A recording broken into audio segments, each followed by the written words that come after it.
ஒரு ஊருக்குள்ள அழகான பூக்கள் நிறைந்த ஒரு வயல் இருந்தது. அந்த வயலுக்கு அருகிலுள்ள பள்ளியில் ஒரு சிறிய பெண் குழந்தை. இவளுடைய பெயர் தனியா. தனியா மிகவும் அறிவாளி மற்றும் துணிச்சலான பெண்.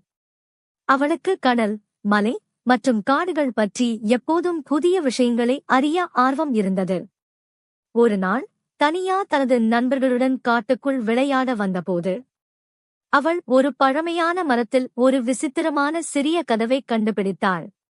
அந்த கதவு திறந்தவுடன் காட்டு தெய்வம் ஒன்று நகையுடன் பத்திரமாய் நிற்பதை அவள் கண்டாள். தெய்வம் தனியாவிடம் கூறியது, "நீ என் அருளைப் பெற்றவளாக இருக்கின்றாய். நான் உனக்கு ஒரு விசித்திரமான பரிசை தருவேன்.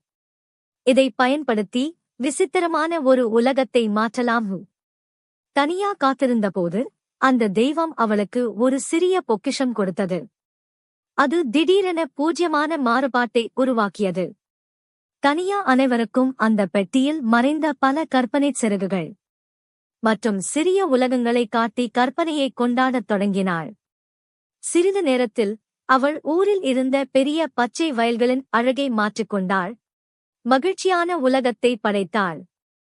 அவள் வாழ்ந்த ஊரின் மக்கள் எல்லாம் தனியாவின் கற்பனை மற்றும் துணிச்சலுக்கு பெரும் பாராட்டை கொடுத்தனர்.